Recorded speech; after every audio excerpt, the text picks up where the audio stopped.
Salam alaikum wa rahmatullahi wa barakatuh. Salam alaikum. J'espère que vous allez super bien. Donc, mon nom est Sabri de la diaspora canadienne. Donc, je suis ici de retour à Djibouti depuis maintenant avec une absence de plus de 20 ans. Donc, j'ai quitté en 2024 et je suis revenu en 2000. Non, j'ai quitté en 2004. Et je suis retourné à Djibouti officiellement en 2024.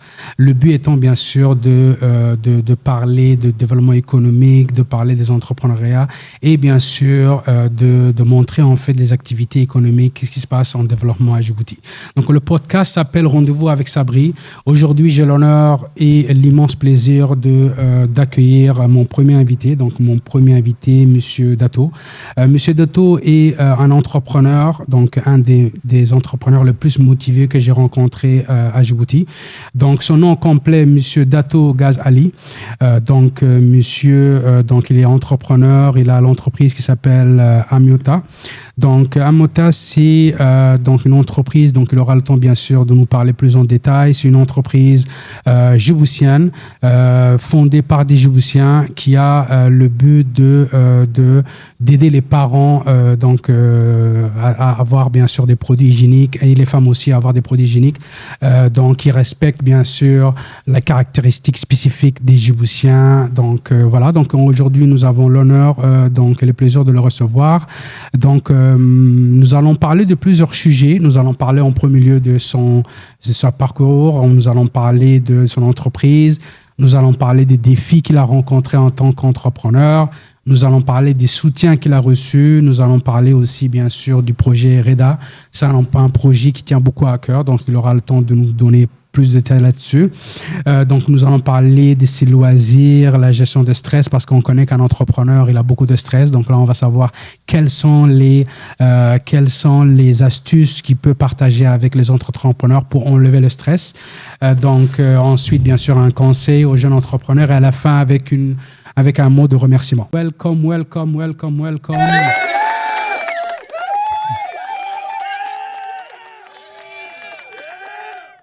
Yes, mon ami, on t'écoute. Merci beaucoup, Monsieur Sabri. Très honoré d'être le premier invité de ton podcast. Donc, mon nom, c'est, comme tu l'as bien dit, c'est Dato Gaz Ali. Je suis entrepreneur social spécifiquement. Donc, producteur et initiateur et fondateur de la première marque djiboutienne de produits hygiène pour les bébés et pour les femmes. Merveilleux. Donc maintenant, parle-moi un peu de ton enfance. Les personnes qui te connaissent, comme par exemple moi, je ne te connais pas. Parle-moi un peu de ton enfance, ton quartier dans lequel tu as grandi, les écoles où tu as été. Parle-moi un peu de ton enfance là-dessus. Oui, l'enfance, ça commence à disparaître un peu parce que ça date de loin. Mais si ma mémoire est bien, je suis né à Obok, dans la première capitale de Djibouti. Yes. Après la guerre civile, mes parents se sont déplacés vers Djibouti. Donc, on habitait dans les quartiers Al-Hiba. J'ai grandi là-bas. J'ai fait mes études à l'école d'Al-Hiba 1. Ensuite, j'ai fait mon collège au CS d'Ambouli. Mes années de lycée, je les fais au lycée d'État de Djibouti.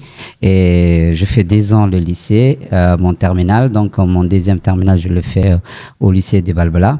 Donc, voilà. C'est parfait. Donc là, je vois que vous avez quand même vécu en Obok. Ensuite de ça, vous êtes venu jusqu'à Djibouti, donc pour pouvoir en fait améliorer votre recherche, votre soif de richesse. Donc c'est une des raisons pourquoi vous avez ouvert ici l'entreprise. Maintenant, quelle est l'origine d'Amyota pour les personnes qui ne connaissent pas? Où est-ce que ça vient ce nom-là exactement? Juste avant de parler de l'origine, Amyota, c'est comme vous le connaissez, c'est une marque de produits pour les bébés. Donc, le but, l'objectif primaire de cette lancement de cette marque c'était les besoins. Un entrepreneur, d'abord, il faut qu'il essaie d'identifier un besoin pour pouvoir se lancer, pour pouvoir trouver une solution à ces problèmes dont il identifie. Donc, les besoins, c'était que les couches qui est vendues sur notre marché, qui viennent à Djibouti, vraiment, c'était les couches de pas très bonne qualité et ça faisait souffrir les bébés. Et ça aussi, nous-mêmes, en tant que parents, on l'a vécu, moi et mon épouse, avec notre première fille. On l'a vécu et ça la faisait vraiment souffrir, souffrir. Et les soirs avec les rougeurs, des fois on le mettait même pas parce que une fois qu'il y a eu des rougeurs, on pourra même pas mettre les couches. Donc on était obligés. Donc, à la différence, nous, on pouvait, comme moi et mon épouse, on travaillait, on pouvait des fois se payer les grandes marques, parce que les grandes marques, Pampers, Huggies, étaient vraiment chères, mais on s'est payé de temps en temps parce que c'est le bien-être de notre enfant. Donc, mais avec notre deuxième enfant aussi, on n'a pas pu, c'était vraiment difficile.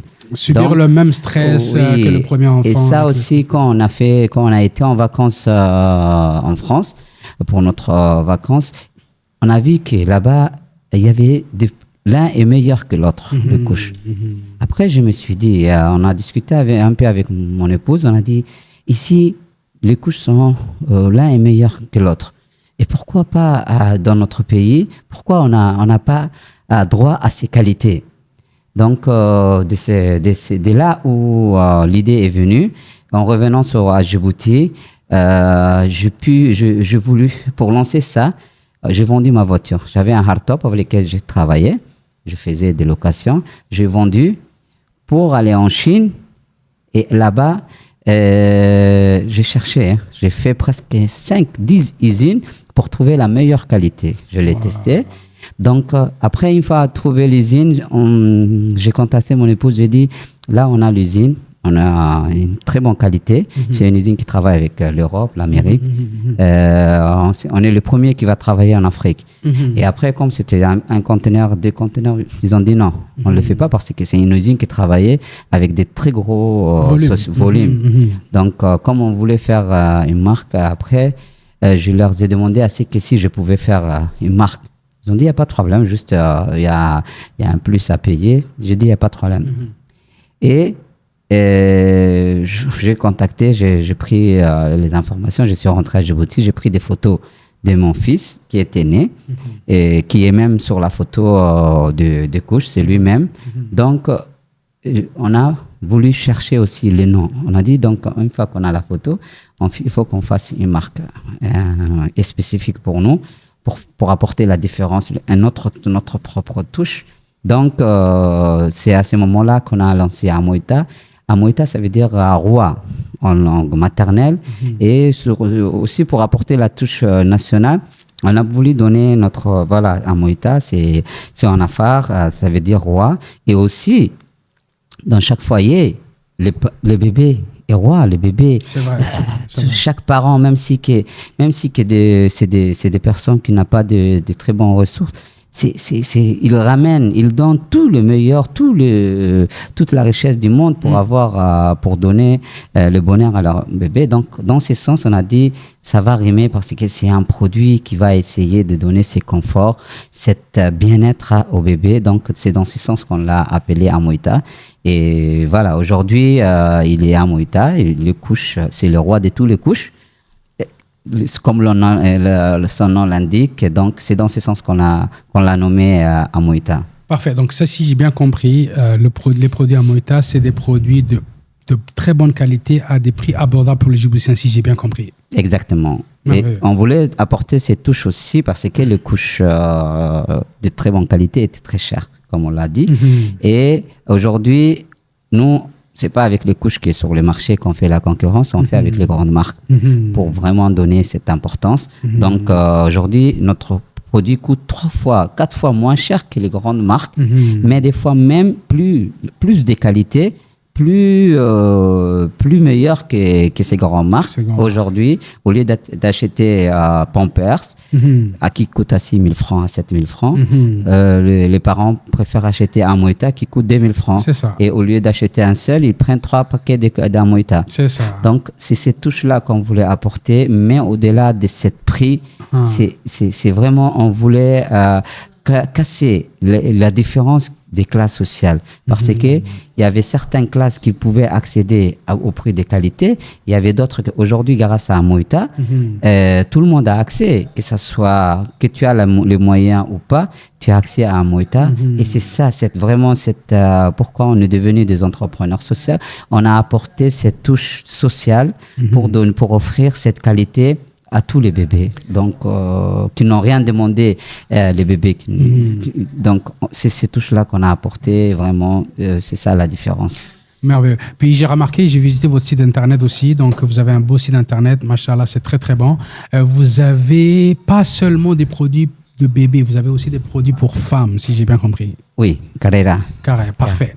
Maintenant, parle-moi de qu'est-ce qui s'en vient de nouveau pour la nouvelle version. Est-ce qu'il y a un nouvel arrivage qui se revient pour 2025? Oui, on a lancé parce que il faut toujours être en contact de tes clients. Donc, ça fait à peu près maintenant 5 ans qu'on est sur le marché et nous avons remarqué que la plupart des clients aussi souhaitaient avoir les produits des couches ouverts avec scratch, parce que là maintenant ce que nous possédons c'est des couches culottes, c'est des free size, et c'est ça aussi, c'est avec Amoita qui est presque 80% des Djiboutiens ont découvert les couches culottes. Parce qu'ils ne connaissaient pas qu'il y avait des couches culottes. C'est plus facile à mettre, et aussi avec les couches culottes, même les papas dans les temps, on mettait pas. C'est difficile, c'est les mamans qui se débrouillaient à faire les couches normales avec la difficulté. Mais maintenant, depuis que les couches Amoita est arrivé, même les papas, ils filent facilement pour son bébé. Donc, ils participent. On a voulu aussi faire participer dans les familles, les papas qui utilisent les couches pour leur bébé. Ouais, pour rapprocher le papa et les bébés, surtout à Djibouti, ils sont pas souvent présents lorsqu'ils sont jeunes. C'est plus les mères qui s'occupent des enfants, mais c'est bien. Maintenant, parle-moi un peu quels sont les parcours que tu as fait, quels sont les défis, parle-moi un peu de l'histoire d'Amoita. Qu'est-ce qui est derrière ça? J'imagine que c'était pas facile. Donc, une journée, on se lève le matin, on veut faire ça. C'est pas comme ça. Donc, pour les personnes qui connaissent pas vraiment les parcours, les défis que tu as passés à travers, parce que c'est pas facile. Donc, lancer une entreprise en plus de grosses consommations, parce que là, on touche une grosse population dans un pays en développement. C'est un défi. Donc là, parle-moi un peu de comment ça s'est passé. Oui, exactement. C'est pas facile, mais tu sais, être entrepreneur aussi, c'est pas vraiment donné à tout le monde. Donc moi, depuis mon enfance, j'avais cette touche, cette volonté, cette soif d'être un entrepreneur. Et je l'ai commencé même avant, quand je travaillais à Obok, là où j'ai eu mon premier emploi. J'étais le premier qui a ouvert un papeterie, j'étais le premier qui a ramené les glaçons, les screens pour les enfants. Donc c'est depuis que je faisais des petites business, mais dans le temps, et comme je l'ai dit en avant, c'est cette besoin, en tant que parents, qui nous a touché pour donner cette touche d'originalité pour le bébé djiboutienne. Donc non, c'est comme tout entrepreneur, vraiment les challenges étaient là, même notre premier conteneur. Déjà, comme je l'ai dit, j'ai vendu ma propre voiture pour pouvoir lancer, parce qu'il fallait lancer quelque part. Puis il y avait besoin d'un financement tout de suite, la cash à apporter. Donc, et personne ne croyait au projet. Et j'ai voulu essayer moi-même, j'ai voulu lancer, tester moi-même. Donc, j'ai vendu mon propre voiture pour pouvoir lancer cette entreprise. Et même les premiers conteneurs, avec cet argent, avec le financement que j'ai ramené, je l'ai distribué gratuitement parce que lancer une marque dans un petit pays avec des concurrences exponentielles, c'est très difficile. C'est très difficile et donc j'ai distribué, on a même participé à des solidarités. Déjà, je faisais les porte-à-porte avec tous les amis pour dire voilà, je distribuais gratuitement le premier paquet, mais derrière ça, je savais la qualité parce que dès que le conteneur est arrivé, le premier cow-boy pour tester cette qualité, c'était à Moïta, c'était lui-même. Ton fils? Oui, parce qu'il était allergique à toutes les couches. Donc, pour pouvoir tester, avant qu'ils envoient les conteneurs, j'ai dit, attendez, envoyez-moi un paquet par DHL. Donc, après 4 jours, j'ai reçu. Donc, top, je l'ai filé. Je lui mets le matin jusqu'au soir. Aucune réaction. Le soir, il s'est couché le lendemain, avec un seul. Il a rempli.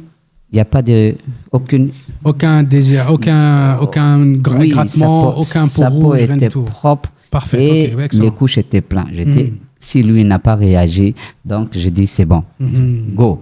Donc à ce moment-là, ils ont ramené. Mais les conteneurs, je les distribué gratuitement et je n'ai pas eu de retour, je n'ai pas eu de bénéfice sur ça. Mais je voulais faire tester. Même les boutiques, c'était difficile parce que je suis pas, en plus à Djibouti, quand on dit une marque locale, une marque djiboutienne, ils étaient très réticents. Qu'est-ce qui explique ça? Qu'est-ce qui peut expliquer le fait qu'ils sont réticents parce qu'ils n'ont pas eu l'habitude, il n'y a pas eu l'habitude. Si on regarde les marques, vraiment les marques qui existent à Djibouti, on est 2 ou 3. C'est vrai. Il y a Douda, il y a Amoïta, il y a d'autres marques maintenant qui peuvent... Plastique, Djibouti Plastic Factory aussi, il y en a plein qui...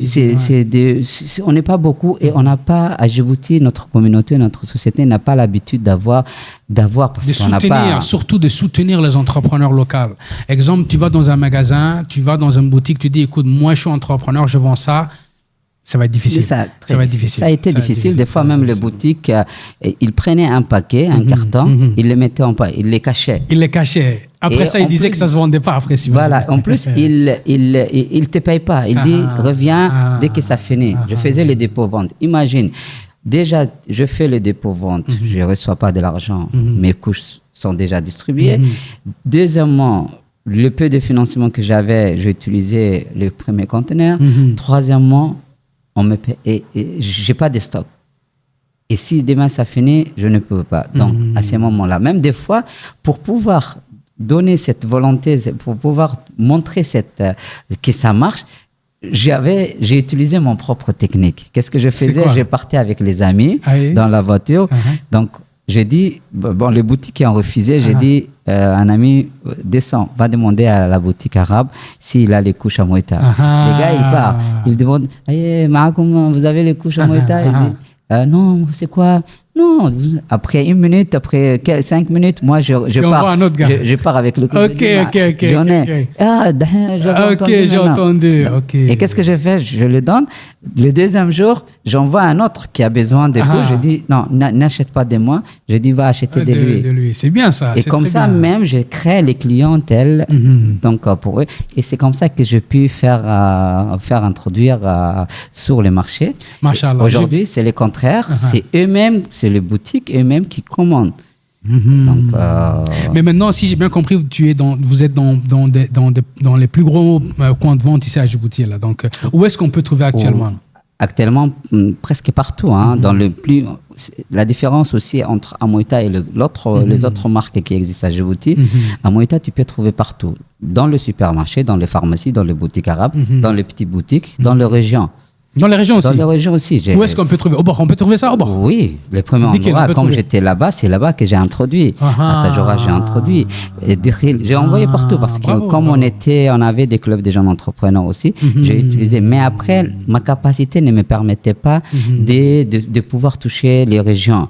Donc, je me suis focalisé parce que pour maintenir la marque, je me suis uniquement limité à Djibouti. Ville, oui. Malgré ça, ça reste parce que, à la différence des autres, moi, je produis.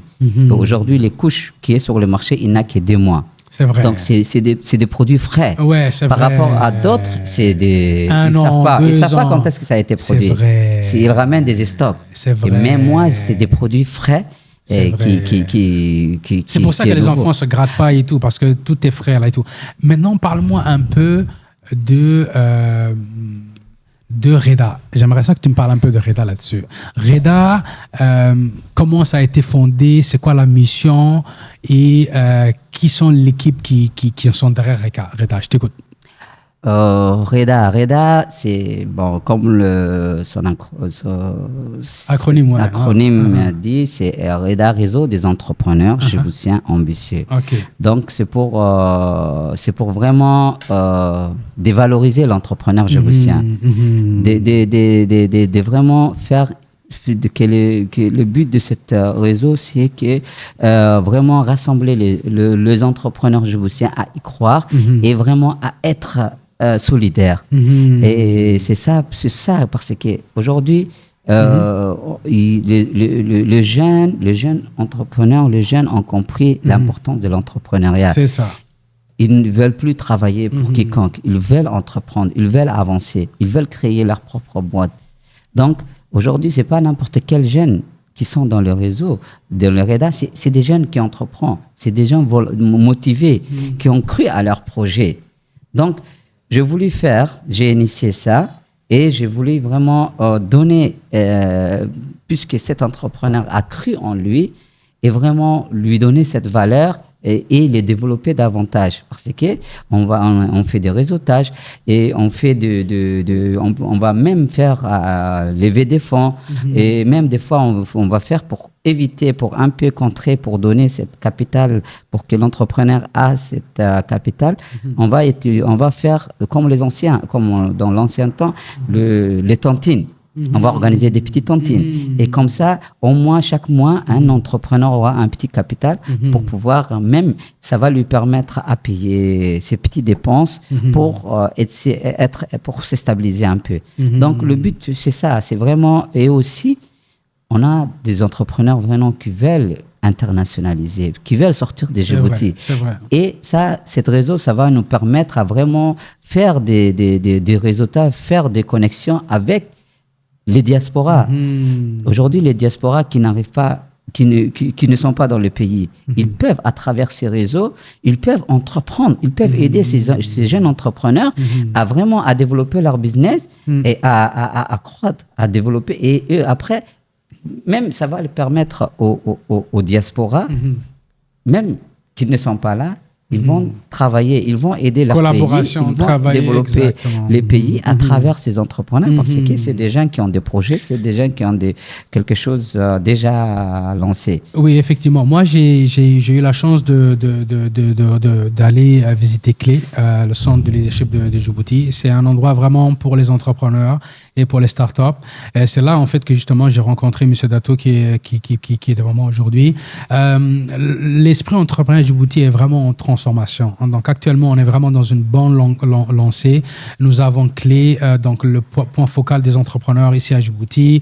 Nous avons plusieurs fonds qui existent, mais j'ai senti moi-même en tant qu'entrepreneur, donc le fait que j'ai ouvert une entreprise ici à Djibouti, en fait, pour pouvoir regarder un peu le marché, j'ai vu qu'il y avait beaucoup d'obstacles pour les entrepreneurs. Donc, j'imagine que Reda est là pour pouvoir aider les entrepreneurs à passer à travers ces obstacles. Donc, un des plus grands obstacles, bien sûr, c'est le fait de payer tout de suite la patente. Donc, qu'est-ce que vous en pensez? Qu'est-ce que Reda pense? C'est quoi le plan à court terme et à moyen terme de Reda par rapport à l'aide qu'elle peut offrir pour aider le gouvernement à comprendre de baisser ou bien d'éliminer ou bien d'alléger la fiscalité des entrepreneurs? Oui, exactement. Hein, c'est l'une de nos objectifs. Hein. Comme tu l'as si bien dit, aujourd'hui, on a les clés. Les clés, vraiment, c'est comme j'ai toujours dit, c'est notre maison. C'est la maison de l'entrepreneur. C'est là où l'entrepreneur doit s'identifier. Et heureusement, on a aussi vraiment un bon directeur qui est à l'écoute des entrepreneurs. M. Chehem. Donc, et on va s'approcher. À travers Reda, on va s'approcher aux clés. Donc, pour pouvoir faciliter vraiment ces problèmes de patents, ces problèmes de fiscalité, parce qu'un entrepreneur, quand il commence, il a besoin de soutien. Imagine, toi, de ton côté, tu avais donné l'exemple de que tu avais vendu ton automobile. Donc tu as fait un gros sacrifice à Djibouti. C'est l'automobile, c'est quasiment une deuxième maison. Là, tu vois, le fait de faire ces sacrifices-là, mais il n'y a pas beaucoup de monde qui peut se permettre. Il n'y a pas beaucoup de jeunes entrepreneurs qui peuvent aller demain se lever. Ils n'ont même pas d'automobile. Au moins, tu avais un actif, une automobile avant. Il y a des personnes qui n'ont pas. Le but, avec Reda aussi, on va beaucoup sensibiliser les futurs entrepreneurs. Parce que tu sais, des fois, il faut commencer quelque part. Parce que personne ne pourra t'aider si tu n'as rien. Donc, c'est ça le but aussi. Il faut d'abord aimer ce que tu fais. Moi, j'ai aimé, je me suis lancé parce que c'est l'entrepreneur. Et j'ai même démissionné pour être à 100% parce que j'avais un très bon salaire. Aujourd'hui, je démissionnais ces salaires en laissant toutes ces charges que ce salaire couvrait sur l'entreprise et qui m'a vraiment essayé de me traîner. Mais c'était l'objectif parce qu'il fallait que je sois à 100%. Parce que ce que je faisais en étant à 50% sur l'entreprise, j'ai pu voir la différence quand je me suis. Donc, c'est ça, c'est la sensibilisation, c'est l'information. Les jeunes aujourd'hui, les entrepreneurs, n'ont pas ces informations.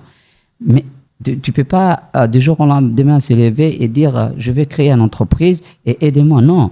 D'abord, il faut se former, il faut aller à clé. Exactement. Il y a tout. Aujourd'hui, on a cet avantage aussi avec les clés. Si un entrepreneur, on va les enregistrer à travers Reda. On va créer une commission qui va s'en charger de tout ce qui est les porteurs projets. Et cette liste-là, on va remettre aux clés. Qui va s'en charger à les former, à les informer et aussi à les guider par où passer. Et c'est Clé qui va essayer de vraiment les tenir la main. Clé est là, mais ce n'est pas uniquement pour le porteur de projet aussi, pour les entreprises qui sont déjà lancées, qui sont en difficulté. Aujourd'hui, c'est les Clés qui doivent prendre ces relais, maintenir, attraper la main de ces entrepreneurs pour les soutenir. C'est vrai. Donc, est-ce que Clé t'a aidé? Comment Clé a fait une différence personnellement? Selon Amiota, est-ce qu'il y a eu... explique-moi un peu là-dessus. C'est là... Pourquoi je me suis si attaché aux Clés? Parce que c'est là où j'ai fait la certification de mon marque. C'est là où j'ai lancé la certification pour dire, voilà, c'est une marque djiboutienne, c'est une marque locale. C'est là où j'ai organisé une cérémonie et c'est Clé, c'est à travers Clé, ils m'ont vraiment été d'une aide importante pour pouvoir lancer certifier cette marque avec le ministère de Commerce, avec le ministère de la Femme aussi. Donc vraiment, ça m'a beaucoup aidé et ils étaient là quand j'avais besoin d'eux. Ok, donc tu as eu quand même de l'aide des politiciens, tu as eu un peu d'aide de l'entourage et tout ça. Oui, parce qu'il fallait il fallait d'abord s'identifier, se lancer. Donc après, quand si tu essaies de vraiment d'apporter quelque chose et de donner de ton effort, tout le monde pourra t'aider. Mais à côté, on a les fonds de garantie. C'est vrai. C'est avec moi qu'ils ont commencé parce que j'étais parmi les premiers. Quand ils ont lancé, moi j'avais lancé mon entreprise et j'ai fait le tour de tous les banques. Ils avaient refusé. Après, il y avait la BOA qui avait fait les partenariats avec les fonds de garantie. Donc, à travers cette fonds de garantie que j'ai bénéficié, même si qu'ils ont pris les garanties, il y avait toujours des choses à payer, mais j'ai en profité. Et aujourd'hui, je suis à mon 3e garantie avec les fonds de garantie. Mais vraiment, c'est l'une des meilleures des choses que le gouvernement a pu mettre en place pour les entrepreneurs. Pour les entrepreneurs sérieux. Il fallait être sérieux, bien sûr. Donc, il fallait avoir un plan d'affaires et tout. On l'appelle toujours un garantie silencieux parce que c'est la banque qui est directement, parce que c'est pas l'entrepreneur qui est en contact avec les fonds de garantie, c'est la banque. Donc, mais vraiment, on a les avantages. Notre gouvernement a mis quelque chose en place pour nous, mais c'est à nous d'en profiter. Mais il y a beaucoup de choses restent à faire. Mais c'est ça le but de Reda aussi à travers ces réseaux des entrepreneurs. Aujourd'hui, on est à peu près 90 membres dans Reda. Donc, on a toutes sortes d'entrepreneurs qui se sont lancés, qui sont actifs, qui sont ambitieux. C'est pour ça qu'on a mis à la fin le mot ambitieux. C'est des entrepreneurs ambitieux qui croient à leur projet. Qui ont la flamme, qui veulent vraiment réussir. Donc, c'est ça. Et aujourd'hui, notre gouvernement nous écoute. C'est vrai. Et ils vont nous écouter si vraiment on leur propose quelque chose pour qu'ils puissent nous soutenir. Je suis complètement d'accord avec vous là-dessus. Maintenant, parle-moi un peu, parce que là, j'imagine, tu as beaucoup de stress à gérer. Il y a Reda, il y a ta marque, il y a la famille et tout. Qu'est-ce que tu fais pour éliminer ton stress? C'est quoi le but que tu élimines ton stress là-dessus? C'est les sports. Le sport, 100% le sport. 100% le sport, parce que je suis à côté, je suis le président de l'association sportive d'Obok. J'ai un club que j'ai lancé depuis 2021, que je préside, et c'est l'équipe de ma région, Obok. Donc aujourd'hui, pour vraiment à côté de ces difficultés, de cette course contre la montre que j'ai fait avec mon business, c'est ça que vraiment, quand je suis sur le terrain, quand je suis avec les joueurs, ça m'enlève tout le stress. Parce qu'en même temps, je joue avec eux des fois. Donc, c'est ça que je fais. C'est en même temps, c'est pour apporter ma touche personnelle, ma touche sociale. Parce que quand j'aide les jeunes, c'est de lutter contre la délinquance. Les jeunes aujourd'hui se tournent vers le sport. Donc, c'est ça. Je suis dans le sport, dans le football.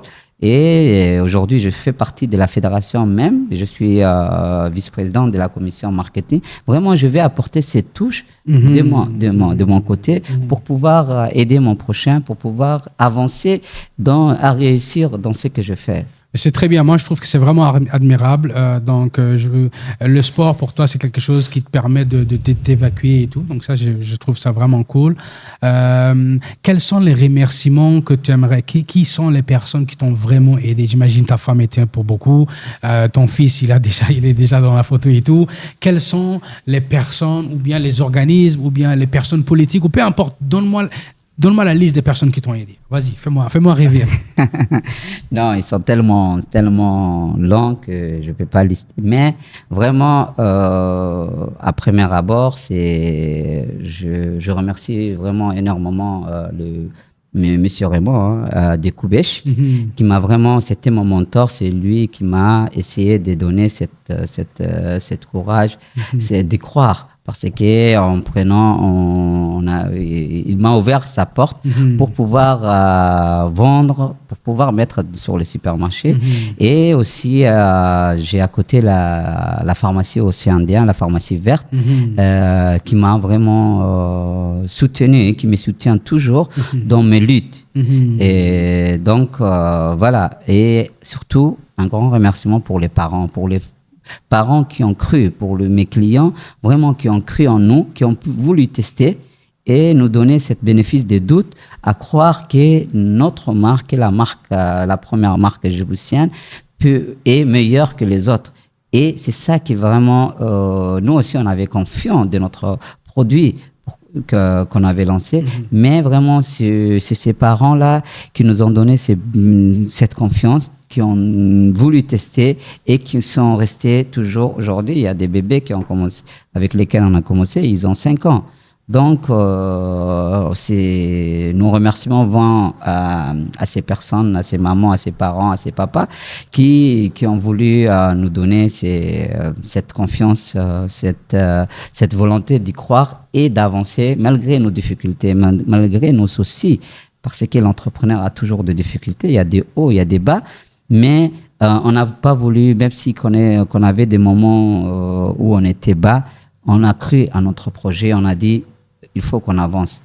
On n'a pas voulu rester sur ces problèmes.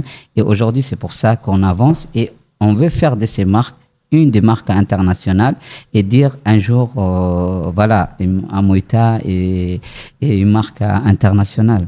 Bah écoute, merci beaucoup Amoita, bravo. On apprécie beaucoup ta visite.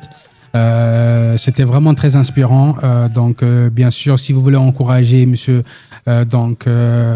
Dato avec son entreprise Amoita, donc vous pouvez aller dans tous les gros magasins. Donc, on parle de Algemy, le Casino, on parle de Géant, les pharmacies vertes, on parle de, en fait, tous les endroits sérieux. Ils ont tous les pharmacies. Ils ont leur site internet aussi que vous pouvez directement les rejoindre. Ils ont aussi un WhatsApp qui peuvent le contacter. Le WhatsApp va être inscrit en bas.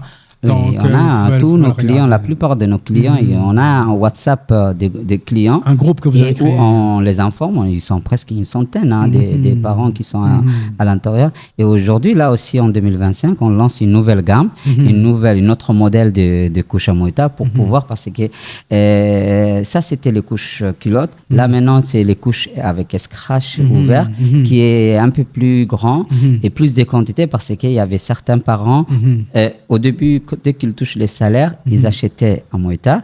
Et après, à la fin du mois, quand le portefeuille c'est un peu difficile, ils achetaient d'autres gammes parce qu'ils disaient que c'est un peu cher.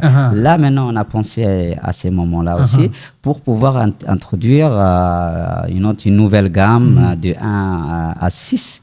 Donc, qu'on va bientôt, au mois de février, avant la fin de février, qu'on va lancer sur le marché national. Donc, ils seront partout disponibles sur le... Oui, même ceux-là vont être disponibles dans toutes les petites boutiques.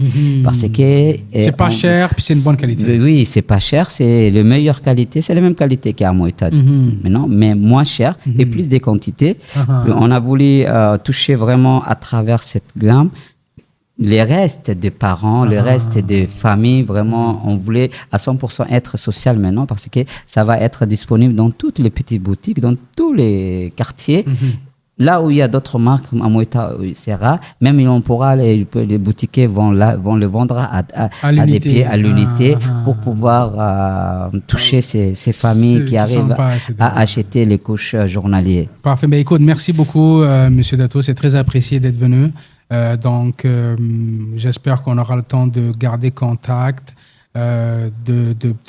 J'espère qu'on aura le temps de bien sûr voir le développement d'Amiota à l'international. Donc, j'encourage toute la diaspora djiboutienne qui vit partout dans le monde d'aller visiter le site internet d'Amiota qui va s'afficher ici, et bien sûr d'encourager et d'acheter et d'essayer bien sûr les entrepreneurs ici. Amiota, la marque numéro 1 djiboutienne des couches et des produits hygiéniques. Juste, on va ajouter surtout pour la diaspora, parce qu'aujourd'hui aussi, à côté des fonds de garantie, il y a une autre institution Inclufin qui a été lancée par les fonds souverains. Oui, on peut voir sur la télévision ici aussi. Oui, voilà. Il y a 2 millions. Vous êtes rendu à combien? À 2,4 millions.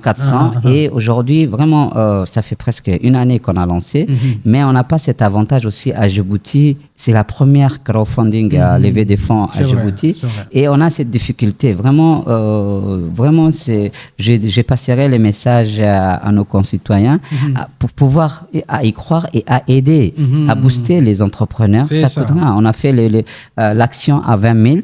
On a demandé à lever des fonds de 10 millions. Et ça fait une année qu'on est à 2,4 millions. Et les gens, ils ne croient pas. Mais il faut y croire. Parce que c'est des risques à prendre. C'est ça. En fait, nous, de notre côté, l'émission, justement, c'est de faire connaître justement cela. Nous allons partager ça à tous les Djiboutiens de la diaspora, parce que nous, de notre côté, on est de la diaspora. C'est le but de l'émission, c'est de montrer le développement économique de Djibouti. Donc, on va effectivement partager cela. Inch'Allah, vous allez pouvoir avoir votre objectif de 10 millions. Merci beaucoup. Ça marche? Oui. Allez, je vous souhaite une excellente journée. Merci beaucoup à tout le monde de nous écouter. Je vous souhaite une bonne journée. Au revoir.